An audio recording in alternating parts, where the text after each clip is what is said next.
Bird flu కలకలం కోళ్ల పరిశ్రమను కుదిపేస్తోంది. ఏవియన్ ఇన్ఫ్లుయెంజా అనబడే ఈ వైరస్ వ్యాధి వలస పక్షుల ద్వారా మన దేశంలోకి ప్రవేశించిందని నిపుణులు నిర్ధారించారు. ఇప్పటికే ఆంధ్రప్రదేశ్, తెలంగాణలోని కొన్ని ప్రాంతాల్లో వ్యాధి నిర్ధారణ కావడంతో మిగిలిన రైతులు తప్పనిసరిగా అన్ని రకాల జీవ సంరక్షణ చర్యలు చేపట్టాలి. అసలు బర్డ్ ఫ్లూ వ్యాధి ఎలా సోకుతుంది, ఏ వైరస్ రకం వ్యాప్తి చేస్తుంది, ఎలాంటి లక్షణాలను బట్టి దీన్ని గుర్తించవచ్చు, కోళ్ల నుంచి మనుషులకు సోకుతుందా, కోళ్ల రైతులు బర్డ్ ఫ్లూ రాకుండా ఎలాంటి రక్షణ చర్యలను ఫారాల్లో చేపట్టాలి అన్న సందేహాలకు సమాధానమిస్తున్నారు పివి నరసింహారావు పశువైద్య విశ్వవిద్యాలయం వరంగల్ జిల్లా మామునూరు కృషి విజ్ఞాన కేంద్రం కోఆర్డినేటర్ డాక్టర్ ఎన్ రాజన్న. ఈ బర్డ్ ఫ్లూ అనేది ముఖ్యంగా కోళ్లలో వచ్చేటువంటి వ్యాధి. ఈ వ్యాధిని ఏవియన్ ఇన్ఫ్లుయెంజా అని కూడా అంటూ ఉంటాం. ఇది ముఖ్యంగా ఇన్ఫ్లుయెంజా ఏ వైరస్ ద్వారా కోళ్లలో వ్యాప్తి చెందుతుంది. ఈ కోళ్లలో ఈ వ్యాధి సంక్రమింపచేయడానికి అనువైన కారణాలు ఏంటంటే వాతావరణంలో వస్తున్నటువంటి ఈ అధిక ఉష్ణోగ్రతలు మరియు ఈ సడన్గా రాత్రిపూట టెంపరేచర్ తగ్గిపోవడం మరియు కొన్ని రాష్ట్రాల్లో తేమపూరిత వాతావరణం ఉండడం, అదేవిధంగా ఈ వలస పక్షులు మైగ్రేటరీ బర్డ్స్ అని అంటూ ఉంటాం. సాధారణంగా ఈ కొంగలు ఒక దేశం నుంచి ఇంకో దేశానికి వచ్చినప్పుడు ఈ బర్డ్ ఫ్లూ అనేటువంటి వ్యాధి వాటిలో ఉండడం వలన అవి విసర్జించే పెంటికల ద్వారా, ఈ మలమూత్రాల ద్వారా ఈ మనకు బర్డ్ ఫ్లూ అనేటువంటి వ్యాధి సంక్రమిస్తుంది. ముఖ్యంగా ఈ బర్డ్ ఫ్లూ సోకినటువంటి పౌల్ట్రీలో ఏ విధమైన లక్షణాలు ఉంటాయనేటువంటిది మొదటగా రైతులు గుర్తించాలి.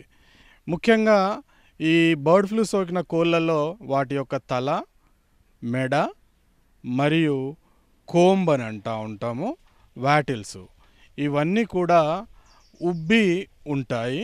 అదేవిధంగా వాటి యొక్క కాళ్ళు పర్పుల్ కలర్లోకి చేంజ్ అవుతాయి.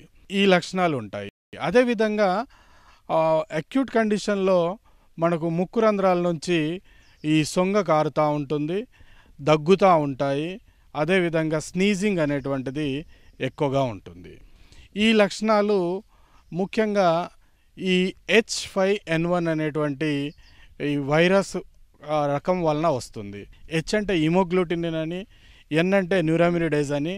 ఇది ముఖ్యంగా డైజెస్టివ్ సిస్టానికి, అదేవిధంగా మనకి శ్వాసకోశ సంబంధమైనటువంటి వ్యాధుల్ని కలుగజేస్తుంది. H వేరియంట్లో చూసుకుంటే 1 నుంచి సుమారుగా 16, అదేవిధంగా న్యూరామినిడేజ్ N వేరియంట్లో చూసుకుంటే 1 నుంచి 9 రకాలైనటువంటి వైరస్లు ఉన్నాయి. ఇది మొట్టమొదటిగా 1956లో గుర్తించబడింది. తర్వాత ఇప్పుడు మనము మన పక్క రాష్ట్రం ఆంధ్రప్రదేశ్ రాష్ట్రంలో కూడా national institute of high security Animal disease Bhopal వాళ్ళు వారికి శాంపుల్స్ పంపించినప్పుడు ఆంధ్రప్రదేశ్ రాష్ట్రంలో ఈ బర్డ్ ఫ్లూ ఉన్నదనేటువంటిది నిర్ధారించడం జరిగింది. తదనుగుణంగా మన తెలంగాణ రాష్ట్ర ప్రత్యేక ప్రిన్సిపల్ సెక్రటరీ గారు కూడా ఒక ఆర్డర్ను ఇష్యూ చేయడం జరిగింది. ఈ బర్డ్ ఫ్లూ వస్తుంది కాబట్టి రైతులు బర్డ్ ఫ్లూ యొక్క లక్షణాలను గుర్తించి జాగ్రత్తగా ఉండాలని చెప్పేసి, ఆ లక్షణాలు ఏవైతే గుర్తించిన వెంటనే రైతులు తగు జాగ్రత్తలు తీసుకోవాలి. కొన్ని కోళ్ళు అయితే తల పక్కకు వాల్చేసి అట్లాగే కూర్చొని ఉంటాయి. ఈ వ్యాధి కూడా బర్డ్ ఫ్లూకు ఒక సాంకేతికంగా మనం గుర్తించవచ్చు. ఇక గుడ్లు పెట్టే కోళ్ళను చూసుకుంటే గుడ్లు ఆ యొక్క పెంకు చాలా పల్చగా ఉంటుంది. ఒక్కోసారి సొన కూడా బయట కారుతూ ఉంటుంది. గుడ్ల యొక్క ఉత్పత్తి కూడా సడన్గా తగ్గిపోవడం జరుగుతుంది. ఈ లక్షణాలు గమనించిన వెంటనే రైతులు దగ్గరలో ఉన్నటువంటి పశువైద్య అధికారులకి ఇన్ఫామ్ చేయాల్సి ఉంటుంది. ఎందుకంటే ఇది జూనోటిక్, ఒక పౌల్ట్రీ నుంచి మనుషులకు కూడా సోకే అవకాశం ఉంది కాబట్టి పశువైద్యునికి చేరవేయాలి సమాచారాన్ని. ఇక అపోహలు కూడా ఉన్నాయి. మరి బర్డ్ ఫ్లూ సోకినటువంటి చికెన్ను తినొచ్చా, గుడ్లను తినొచ్చా అని. బర్డ్ ఫ్లూ సోకినటువంటి చికెన్ను, గుడ్లు మనము సాధారణంగా మన భారతదేశంలో ఎక్కువగా ఉడికించి తినడం మరియు వంట చేసేప్పుడు కూడా అత్యధిక టెంపరేచర్ అంటే సుమారుగా 70 నుంచి 80 °C వరకు మనం ఉడికిస్తాం కాబట్టి దాదాపుగా ఈ వైరస్ అనేటువంటిది చనిపోవడం జరుగుతుంది. ఏ అపోహలు లేకుండా చికెన్ మరియు గుడ్లను కూడా తినవచ్చు.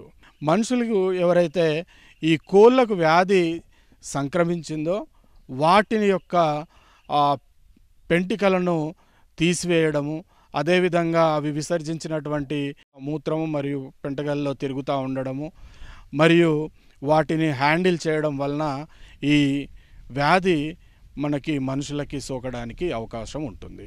కాబట్టి పౌల్ట్రీ రైతులు కానివ్వండి లేదా పౌల్ట్రీ ఫారాల్లో పనిచేసే రైతులు కానివ్వండి, ఏ విధమైనటువంటి అనుమానం ఉన్నా కూడా తన చేతుల్ని ముక్కుకు కానీ కళ్ళకు కానీ అంటుకోకుండా శుభ్రంగా యాంటీసెప్టిక్ లోషన్స్తోని జాగ్రత్తగా కడుక్కోవాలి.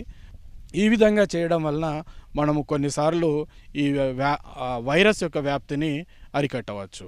ఇక ఈ లేయర్ ఫాముల నుంచి, వ్యాధి సోకిన లేయర్ ఫాముల నుంచి గుడ్లు వచ్చేటప్పుడు వాటిని జాగ్రత్తగా గమనించాలి. ఆ గుడ్ల పైన కోడి పెంట ఏమైనా అతుక్కొని ఉందా అనేటువంటిది చూడాలి. ఆ కోడి పెంటలో కూడా ఒకవేళ వ్యాధి ఆ కోళ్ళకు ఉన్నట్లయితే దాంట్లో వైరస్ ఉండడానికి ఆస్కారం ఉంటుంది. కాబట్టి వాటిని శుభ్రంగా కడిగి వేడి నీళ్ళలో ఉడికించిన తర్వాత మాత్రమే వాడుకోవాల్సి ఉంటుంది. మనకి ఇప్పటి వరకు ఈ బర్డ్ ఫ్లూ ఒక సాంక్రమిక వ్యాధి అంటే జూనోటిక్ వ్యాధి అయినప్పటికీ కూడా మన భారతదేశంలో ఇప్పటి వరకు కూడా కోళ్ళ నుంచి మనుషులకి వ్యాప్తి చెందినట్లుగా ఇప్పటి వరకు గుర్తించబడలేదు. ఇది మనుషుల నుండి మనుషులకి సంక్రమింపదు. కేవలము ఏదైతే ఇన్ఫెక్టెడ్ బర్డ్స్ని ఎవరైతే హ్యాండిల్ చేస్తారో వారికి మాత్రమే ఈ వ్యాధి సంక్రమింపజేస్తుంది. కాబట్టి మన పౌల్ట్రీ రైతులు కానీ చికెన్ ఎగ్ను యూజ్ చేసేటువంటి కన్జ్యూమర్స్ కానీ ఎలాంటి అపోహలు తీసుకోవద్దండి.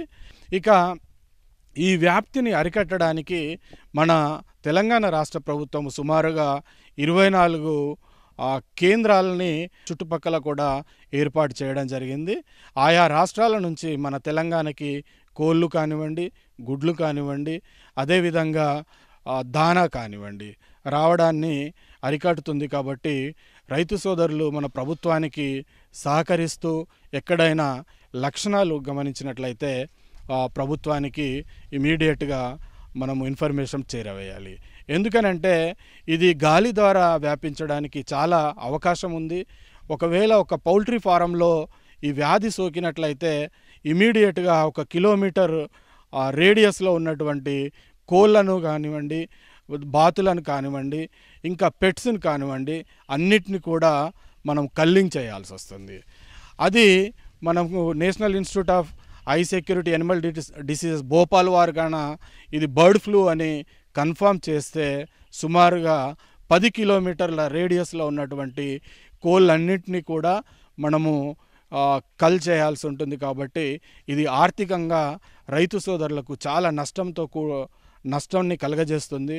కాబట్టి పౌల్ట్రీ రైతులు జాగ్రత్తగా ఈ కొన్ని రోజులు తమ ఫారాల్లో ఈ బర్డ్ ఫ్లూ యొక్క లక్షణాలు ఉన్నాయా లేవా అనేటువంటివి గమనించుకొని చర్యలు చేపట్టినట్లయితే ఈ వ్యాధిని అరికట్టడానికి ఆస్కారం ఉంటుంది. రైతు సోదరులు ఇంకా ఒక 2-3 నెలలు జాగ్రత్తలు వహిస్తే మనం ఈ బర్డ్ ఫ్లూ వ్యాధిని మన తెలంగాణ రాష్ట్రంకి రాకుండా కాపాడుకోవచ్చు.